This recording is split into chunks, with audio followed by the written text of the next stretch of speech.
Certains pensent de bonne foi que le plan Trump finalement n'est pas si mal que ça. En tout cas, que c'est une bonne base. C'est la formule qui est utilisée par beaucoup. Écoutez, Madame Meloni, alors, elle a de quoi être de très bonne humeur. Le pays, l'Italie a été remontée. La note de l'Italie, je crois que c'est la première fois que ça arrive. 23 ans. Remonter leur note. Voilà. Ça fait rêver, une requête. Ça fait rêver, c'est certain que c'est pas en France que ça arriverait. Voilà. Écoutez, Madame Meloni, ce soir. Pourquoi les gouvernements de droite, c'est mieux géré. L'Europe ne figurait clairement pas parmi les rédacteurs du plan. Mais peu importe qui l'a dirigé, ce qui m'intéresse, c'est le contenu du plan et la direction que nous prenons, et non pas le point de départ. Or, bon nombre des questions abordées dans ce plan concernent l'Europe et nécessitent une implication. Une partie de ce plan doit être mise en œuvre par l'Europe, notamment en ce qui concerne les garanties de sécurité, la reconstruction et l'adhésion de l'Ukraine à l'Union européenne. Madame Meloni, Monsieur Merz, il a tweeté de façon très prudente à l'égard de Trump, pas un mot de critique. Il dit « J'ai eu un appel confidentiel », comme si les autres appels n'étaient pas confidentiels. Généralement, on n'entend pas, on n'a pas le sonore qui circule sur les réseaux. « J'ai eu un appel confidentiel, je vais rendre compte aux autres ». Je crois que c'est le premier à l'avoir appelé.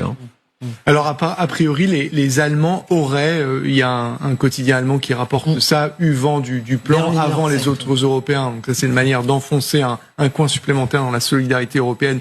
Je pense que les Français n'ont pas forcément apprécié.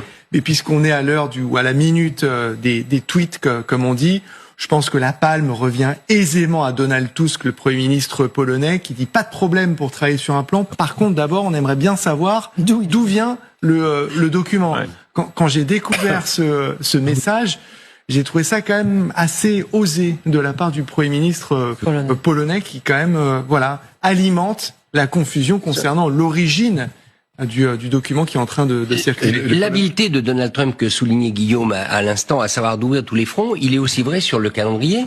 Regardez ce qui s'est passé. Ce plan, il sort au moment où tous les dirigeants européens sont au G20, sommet où Donald Trump n'est pas allé.